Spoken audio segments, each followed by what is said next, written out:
The president of this club, Barbara, is suggesting that her friends serve with her on the entertainment committee. The first social event of their season is a mother-daughter tea. June is willing but shy. Corinne is bored, very bored. However, Barbara knows that in spite of what they say or how they act, they are not eager to give a tea because they aren't sure of how they should dress or how they should behave. Barbara isn't finding much enthusiasm, but at least the girls are agreeing to divide up the work of preparing for the tea. After all, women have been serving tea to their friends for a long, long time, and there is no reason why the girls shouldn't learn how. A tea is only a formal way of entertaining and showing respect to others. Etiquette itself is simply the way one polite person shows consideration for another. June's share of preparing for the tea is the making out of invitations, but she is running into problems and would welcome a little help. Barbara is sympathetic because she has gone through the experience and knows the questions that are troubling June. Corinne covers up her not knowing about invitations by pretending that she thinks teas are dull and beneath her. Anne doesn't know either, so she acts as if the writing of invitations were a useless formality, something that should be done much more simply. Of course, some invitations are made simply and directly. But should the invitation to a formal tea be made by phone, Barbara is saying no, definitely no. Anne should know that the formality of the invitation varies with the formality of the occasion. If this were a small tea for just a few close friends, then a phone call might be all right. But what they are planning is a more formal occasion, one for the mothers of the club members. So Barbara explains that the invitation is like a memorandum. It is sent 2 weeks in advance to allow the guest time to plan on attending. The invitation needs to give only the name, the date, the hour, and the place, but it may give the purpose as well. Barbara and June believe they have the invitation made out correctly now. The Teamers Club requests the pleasure of your company on Friday, the 6th of October, from 4 until 6 in Stanley Hall. And now there is another matter that Barbara is concerned with. What about the handwriting itself? Would anyone be flattered to receive an invitation as messy as this? Anne can write clearly and evenly, and she should, so that her handwriting can be read easily. This is all that is required of her. A handwritten invitation is meant to be a friendly and personal message. The handwriting shouldn't be childish or affected or badly spaced. It should be neat and well-mannered. The writing doesn't have to be perfect or an imitation of an engraved card. But as a matter of courtesy, the person who receives it should be able to read it easily. Anyway, Barbara is making the girls learn the basic ideas, that the invitation should be as formal as the occasion will be. The basic ideas are really quite simple. The invitations have been sent out and the replies are beginning to come back. But still, there is no real enthusiasm for giving the tea. Barbara wishes they could see that they haven't any enthusiasm because they think the party won't be any fun. They think these parties are involved and stuffy only because they don't know about them. She insists that if they don't learn the etiquette of attending teas, they can never enjoy them. And if they never go to teas, they will be missing a very enjoyable way of meeting friends and making new ones. The etiquette is easy to learn if they will just pay a little attention to it. For instance, the replies to their invitations. Do they know how a reply should be made correctly? Mrs. Samuel Otis Brown accepts with pleasure the kind invitation of the Teen Timers Club on Friday, the 6th of October in Stanley Hall, 367 Cecil Avenue. Again, the who, what, where, when of the invitation. Again, it is simple and sensible and not nearly as stiff as it first seems. Apparently, Corinne thinks that there is one part of the tea that she will enjoy, the formal dress. However, June and Anne think she is overdoing it, and definitely so does Barbara. A tea is formal, yes, and it requires formal dress, yes. But formal dress must be in good taste. In the first place, Corinne will be acting as a hostess, not a guest. She will not be wearing a coat, let alone a fur coat. She will not be carrying a bag. Corinne argues that she ought to be allowed to wear whatever she thinks is becoming to her. But June and Anne think she would look silly trying to serve tea to guests in an ensemble as elaborate as that. Even if Corinne supposed that she were a guest, and if she were going to an extremely formal tea, she would still be far overdressed. Good taste in dress depends more on line and color than on richness or ornamentation.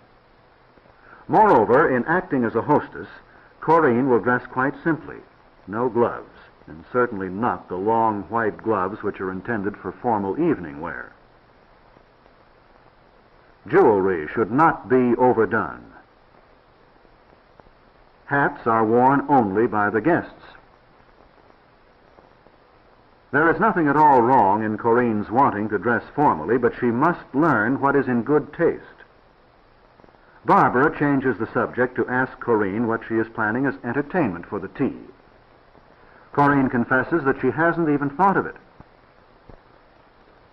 Anne's suggestion of a basketball game is vetoed. Corinne has suggested dramatic readings. She, of course, would do the acting, something like the sample she is offering. But Barbara and June seem to believe that Corinne's acting might not be as entertaining as she thinks. Anne interrupts to show her idea of what would be a simple way of dressing for the tea. The dirndl is simple and colorful, but as the others agree, it lacks dignity.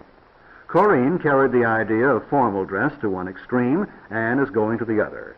Barbara is trying to explain that etiquette, choosing the correct dress for each occasion, doesn't require a large or expensive wardrobe. Good taste doesn't require a great deal of money. But etiquette and taste must be learned. The dresses they'll wear as hostesses will be formal but simple. While serving tea, they will not want to be encumbered with gloves, hats, heavy ornaments, or corsages. The requirements of etiquette are only sensible, and good taste requires that each person choose clothes which will set off his personality to best advantage.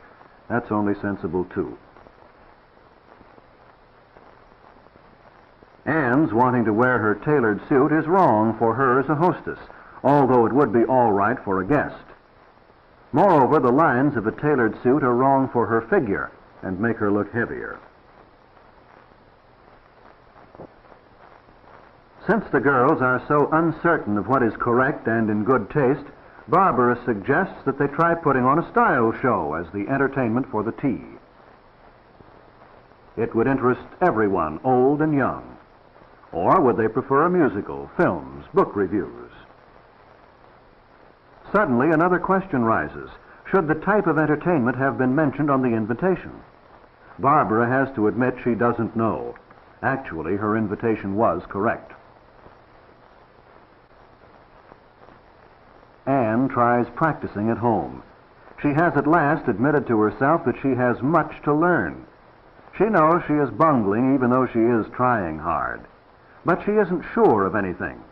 Where the teapot should be placed, where the cup should be, or the spoons and plates, how the lemon or cream and sugar are offered. These are details, but they make all the difference between being graceful and being awkward. Corinne and June are intrigued, and they're sympathetic with Anne because these same problems have been bothering them. As for the pouring, that is simple. Everything is placed where it can be reached easily. Then one pours in a way that is efficient but also develops graceful habits. A guest may go directly to the tea table herself to be served, or she may wait for someone to serve her. If she is wearing a veil, she will put it out of her way. Her bag will then be placed under or over her arm, and she will remove her gloves. She will help herself to a napkin, plate, spoon, and whatever she wishes to eat. The pourer will ask her preference as to lemon or cream and sugar. Of course, other drinks than tea may be served, coffee, for instance, or punch. The guest will take her choice. She will continue to chat and eat or drink. And when she is finished, she will place her plate out of the way. It is all very simple and really quite enjoyable when one learns how. Then comes the tea itself. All is going smoothly. The guests are being received, and Barbara hopes the girls will find the tea to be fun. Anne is meeting in the guest of honor someone like herself. That's right, she should not be chewing gum. There's one mistake for Anne, but she's not letting it trouble her. She ushers the mother and daughter to the tea table, ready to serve them. So far, there have been no difficulties in the making and receiving of introductions, and Barbara hopes her girls will do well, even though she didn't drill them. They should know the fundamentals of waiting to be introduced, of introducing a younger person to an older one, of shaking hands only when the person to whom you are introduced offers a hand. June is doing very well, but Anne is inclined to be athletic in her handshake. Corinne, too theatrical. However, improvements in the girls' manners will depend on their seeing the need for improvement. And they will see the need when they realize that etiquette is primarily the means by which one shows his respect and consideration for another. A party is essentially a way of showing friendliness. It is the friendliness, respect, and consideration that count, that are really enjoyable. The tea party could be larger or smaller, more formal or less. The service could be elaborate or very simple, and still the most important thing would be the real sociability behind it. Anne, for instance, has no difficulty in getting along with her school friends. She knows what they consider friendliness, and so she knows how to act toward them. Soon, perhaps, she will be at ease with any group of people. These are the things that have to be learned. The stylist, for example, is very much like Corinne, but she has learned not to be affected or theatrical, for such manners offend those who don't understand them. But she understands Corinne and her theatrical handshake and simply pulls it down to the proper level. Corinne is happy to find herself understood and is particularly careful to introduce the stylist to the pourers in the most gracious way she knows. Corinne feels especially friendly toward the stylist and finds it a genuine pleasure to serve her. Also, Corinne is aware that the stylist is demonstrating, as Barbara has shown them, how one can deal with a bag and remove her gloves unobtrusively without interfering with her conversation. Corinne is realizing, too, that she might never have made the stylist's acquaintance if it were not for the tea. For her, this is a strong argument in favor of teas. The stylist is one with whom she would like to make friends. For Corinne, the tea is already a success. The silver teapots could just as well be china, the food much simpler, and still the importance and the value of a tea party would be there. Corinne is finding it so. And if we may judge from the way that Anne is bustling about, eager to serve her guests, it would seem that she too is enjoying the party in a way she didn't anticipate. But she is trying to serve the guests with the same speed and energy she would put into a basketball game, a little too fast.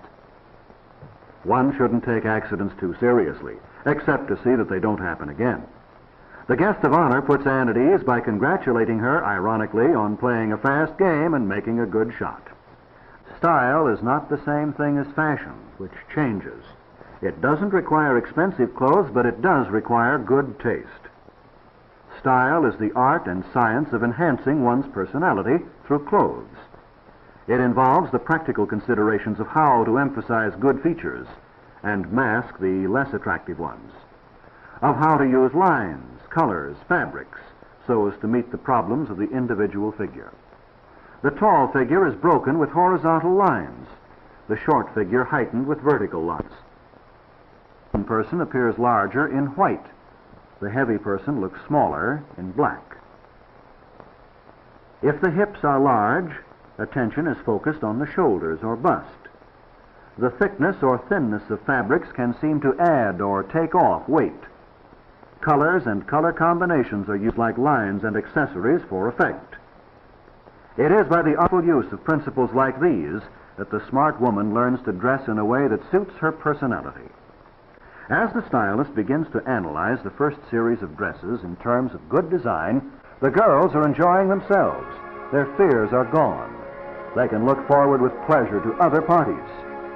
Each of the girls has learned for herself the real meaning of etiquette.